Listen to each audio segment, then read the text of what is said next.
Kawan-kawan, tolong rapatkan barisan ya. Tolong rapatkan barisan yang di trotoar, tolong ya. Kita datang ke sini untuk kami 26 tahun reformasi. Berikutnya saya, oke, dari Mama dulu ya. Balap merah kota, silakan Mbak Bola.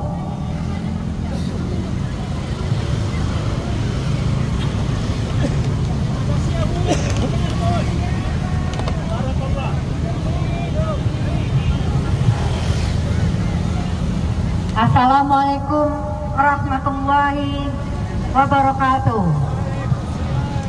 Merdeka! Merdeka! Merdeka! Paket inilah yang pernah sangat menggetarkan 111 tahun yang lalu. 111 tahun yang lalu, di mana para pemuda-pemudi Indonesia ingin lepas dari sebuah penjajahan, dari sebuah penindasan, dari sebuah penekanan. 111 tahun yang lalu, mereka ingin bersama-sama menyatukan diri untuk menyatukan semangat perjuangan untuk memerdekakan diri. Kita merasa bersyukur memiliki tanah air yang sangat kita cintai, dan juga sekaligus diberikan amanah yang luar biasa untuk menjaga, merawat, dan menyemangati kita semua untuk terus berdiri tegak menegakkan sebuah prinsip-prinsip keadilan. Tapi ternyata 26 tahun setelah reformasi, 26 tahun yang lalu, pada saat kita bersama-sama ingin memerdekakan diri kita dari sebuah otoriter, dari sebuah kekejian, dari sebuah tindakan-tindakan yang sangat-sangat melukai kita. 111 tahun yang lalu, pemuda-pemudi Indonesia bersama-sama menyatukan tekad bersama. Mereka membuat sebuah wadah yang bernama Budi Utomo. Kenapa pada saat itu gerakan itu begitu bersemangat? Karena sudah muak dengan tindakan-tindakan kolonial, tindakan-tindakan yang sangat melukai hati rakyat Indonesia. 26 tahun reformasi telah berjalan. Tapi apa saat ini? Disinilah titik mati demokrasi kita di tahun 2024. Demokrasi hanyalah mimpi. Demokrasi hanyalah hayalan. Hayalan dari rakyat yang menginginkan sebuah perubahan, menginginkan sebuah keadilan, menginginkan sebuah kesejahteraan, menginginkan sebuah kesetaraan. Tapi apa yang kita dapatkan 26 tahun ini? Demokrasi seperti diinjak-injak. Demokrasi seperti tidak ada harga. Demokrasi hanya sebuah hayal. Apakah pantas kita masih menyebutkan diri kita bangsa yang menjalankan sebuah sistem demokrasi? Apakah pantas negara kita menganut sistem demokrasi? Demokrasi hanya mimpi.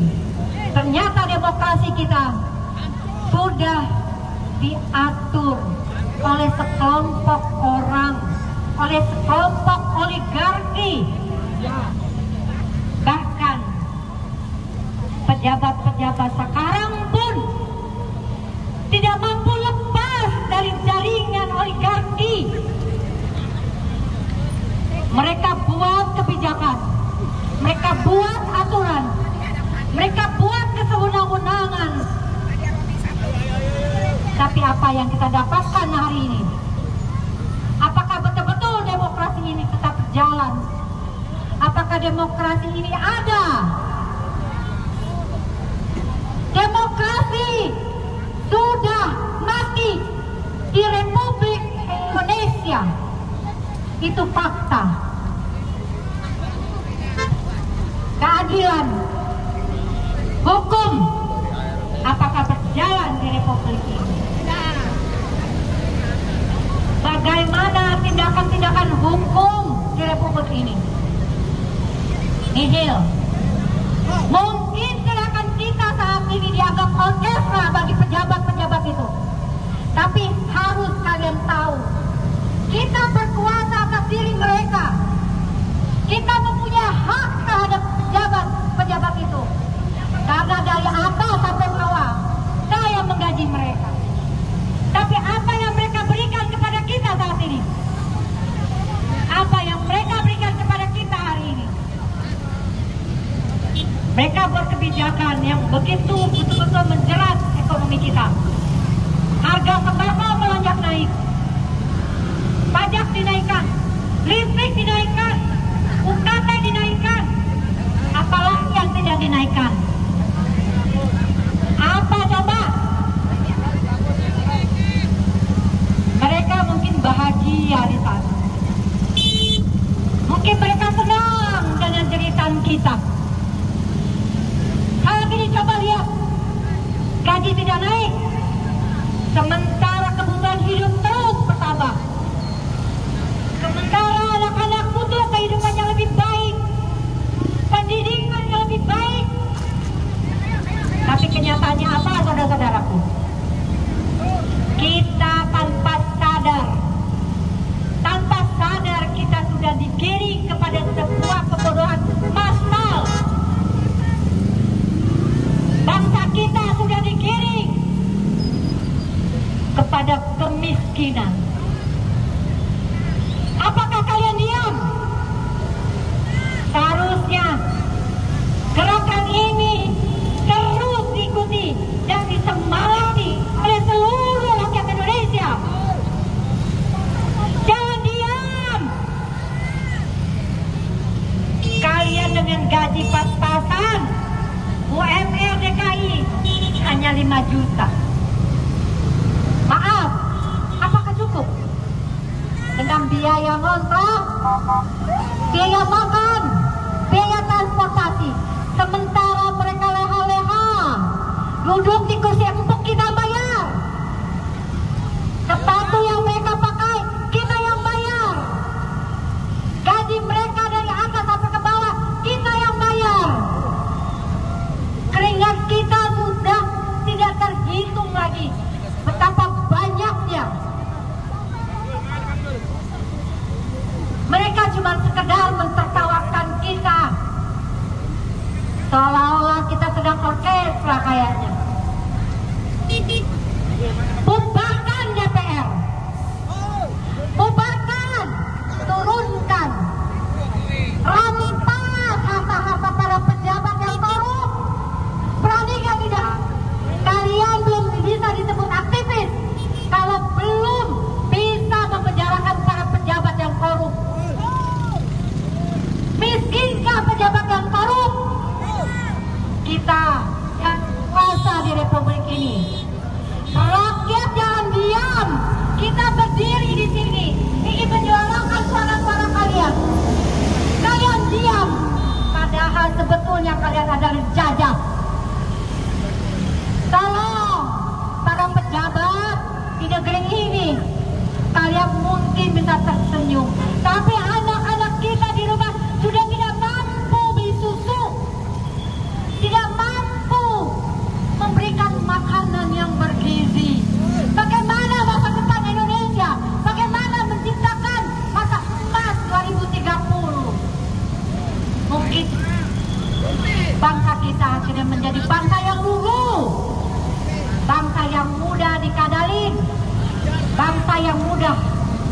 dijajah. Saya hanya ingin pejabat-pejabat negeri ini untuk tahu mendengar, kita di sini bukan sedang mengadakan pentas orkestra. Kita di sini sebagai perwakilan rakyat yang sedang menjerit. Kalian diam, apakah kalian sanggup memenjarakan pejabat-pejabat yang korup? Apakah kalian sanggup merampok harta pejabat yang korup? Tolong pejabat, tolong wakil-wakil kita di DPR, dengarkanlah jeritan kami. Anak kami di rumah mungkin sudah tidak mampu lagi membeli daging sepotong. Mungkin di rumah anak kami sudah tidak mampu lagi membeli ikan. Paling banyak kita hanya sanggup membeli tahu dan tempe. Itu pun sudah mahal. Kita jangan digoblok-goblokin terus. Bangsa kita bangsa yang cerdas. Kalian terus menerus membodohi kita. Mau sampai kapan hati nurani kalian itu terbuka? Tolong, mungkin gak berapa jauh dari kita. Mereka sekarang mungkin tersenyum. Kita saat ini ingin menghancurkan oligarki, ingin menghancurkan mafia yang sesungguhnya sudah menjerat republik ini. Kalian diam, berat sama juga kalian menjerumuskan anak cucu kalian. Kalian diam, tandanya kalian membiarkan republik ini hancur. Mungkin sudah sampai 2030. Kalian diam, tidak mau ikut serta bersama kami di sini. Tapi ingat, anak cucu kamu saat ini kita yang sedang memperjuangkan. Tolong, kita sedang punya orkestra, bapak-bapak, ibu-ibu, pejabat-pejabat semua. Kita sedang menyuarakan, menjeritkan derita kami. Tolong Pak, tolong Bu, dengarkan suara kami. Saya ikut merasakan derita. Kalian pergi ke pinggiran sana. Kalian pergi ke pelosok-pelosok Indonesia. Mereka sudah tidak sanggup lagi beli beras, Pak. Mereka sudah tidak lagi sanggup. Apakah tidak terketuk hati kalian? Mobil yang kalian pakai